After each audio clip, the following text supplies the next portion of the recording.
Hi friends, this is Anup from Anup V Lens Poetry. So today I have a Yamaha FZX. And this is going to be a long-term review of Yamaha FZX 2024 model. So without further ado, let's start the video. I bought this bike last year, November 2024. This is a retro model of Yamaha FZ. So this has been coined the name FZX, but the DNA is very similar to the Yamaha FZ range, but this has the power of this engine is a bit little less, so which is almost 149.5 cc. The 2025 version comes with a metallic black, that is the metallic black, has the Yamaha monogram engraved instead of the FZX.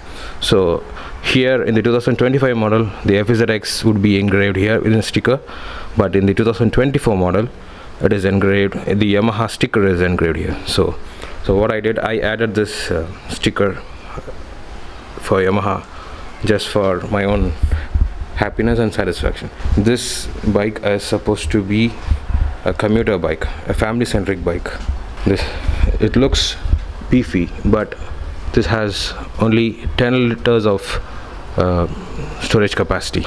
So this is BS6 model. We have applied side stand. It will not start to move. This is a very commuter type of bike with seat that is very comfortable. The family members have also felt it's really good, and it has a good grab rail which is functional. Initially I have kept a rear rack, but that was causing a lot of problems, so I removed and kept it the old default one. So far I have rode 5,510 kilometers, and it is giving me a good mileage of around 48 to 50. So in the highways I ride up to 80 kilometer per hour, 70 to 80.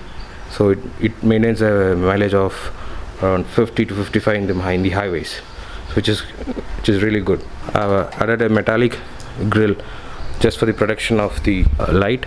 Many people didn't like it because they were expecting XSR 155 to be launched in India. So when you look at the other color models, metallic black version adds a different look for this. And this is one rare bike among the Yamaha that comes with a metallic fuel tank. So Yamaha XSR was the last version, I guess, in India that was launched with the metallic fuel tank.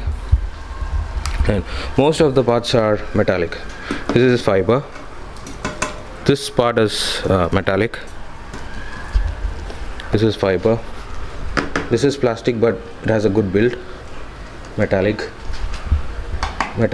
This is fiber. This is metallic. Fiber. So this is metallic. This is metallic. With respect to the brakes, you have single channel ABS in the front, and you have traction control which applies for the back tire, and so this doesn't have dual channel ABS, and I've added a extra mud guard here. This was sourced from a third party, and this is the default that comes with the bike. So I have cut this, and it is serving me well. One disadvantage of this bike is that when you go in rainy season in water areas, see the water and the mud would be flowing at this place. So this mud guard helps to avoid that. And this doesn't have a kicker by any way.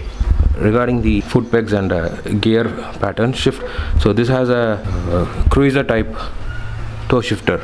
Initially I was feeling little different because most of the other race bikes would be having something around here, but over the time I got used to it, and I'm also comfortable with this type of gear pattern. So I applied a rubber for my own protection, because it was painful when you shift the gear. This bike has a good stability. This is a modern version of the tail lights, and I have also added a footrest, a custom third-party footrest.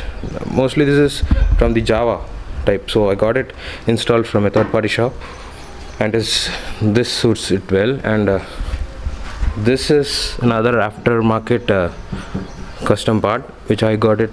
This is mostly for the Hunter, I guess. and this serves well. And this is a sari card. When you take your family, it helps you a lot. This bike has the traction control, so, and it has the different types of modes.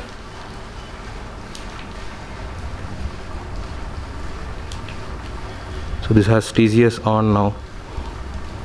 This is traction control. It's another technical way of telling things, but it helps you to have a good grip on the road instead of slipping down. It doesn't have the gear indicator. Well, you get used to it and you can sense on what gear you are riding based on the speeds. And the mirror is something like this. This is more similar to the Hero Splendor. So let's see how the thump of the bike looks.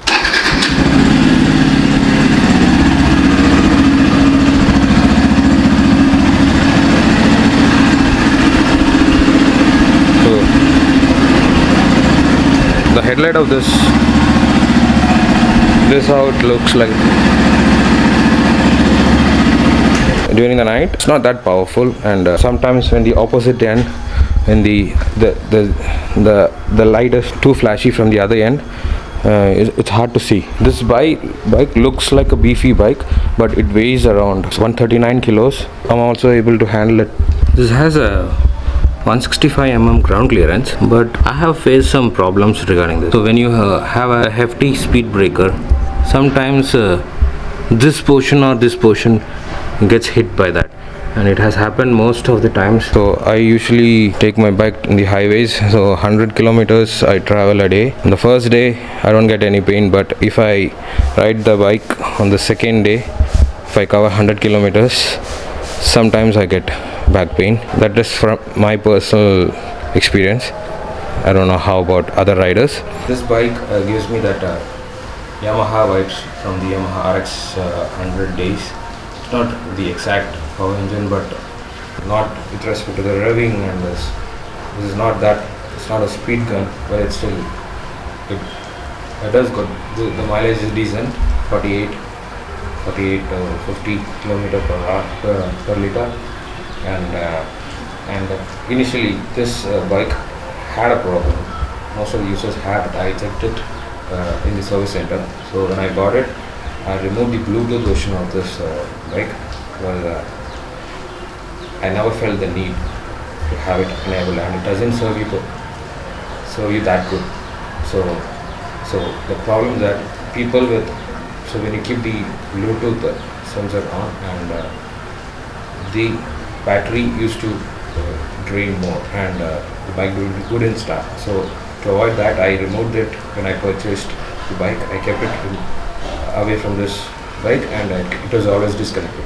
So I didn't have any problem based on that. Instead of buying this, so I had two other options. So I was planning for Hunter, Royal Enfield Hunter, but that weighed around 180 kilos, and also it was a little costly, maybe. And I had also had a thought to get the TVS Ronin, but it was not giving a value for money, because the top end with fuel ABS cost around 2.21 on road. So I got this Yamaha FZX Black Edition, metallic black, for 1,72,000 on road. So with respect to the overall vibe and the reviews that I've heard about this bike, it's like mix it, and but I like this. So even my family members were also comfortable with this bike, because they don't like the seat that was little protruded, the modern bikes that we have. So this is a family-centric bike. Now, with respect to services, so I've done 3 official services from Yamaha so far in 9 months. So 5,550 kilometers approximately have got the bike. So what's the sweet spot of this bike is that when you on the highways, when you hit 5th gear, and when you ride above 70 to 80, that's a sweet spot for that range. And I've touched 110 with difficulty. There's very it rises very slow, and vibrations were there, but the vibrations wouldn't be there beyond. So I have noticed a pattern, like when I touch 60 on fifth gear, the bike starts to vibrate a bit, but when I cross beyond 70 kilometer per hour, the vibration goes off. So 70 to 80, I don't have any vibrations. So when in the second gear, when you try second or third gear when you're in traffic, the bike is very smooth, and the clutch is also a little light, and overall I felt comfortable riding the bike. So will I recommend this bike for anyone? Definitely. Who wants to have a retro design of Yamaha bike that is also family commuter centric, and also that gives better mileage. Hope you like this video. So let's meet in the next video. Until then, this is Anu signing off. Bye bye.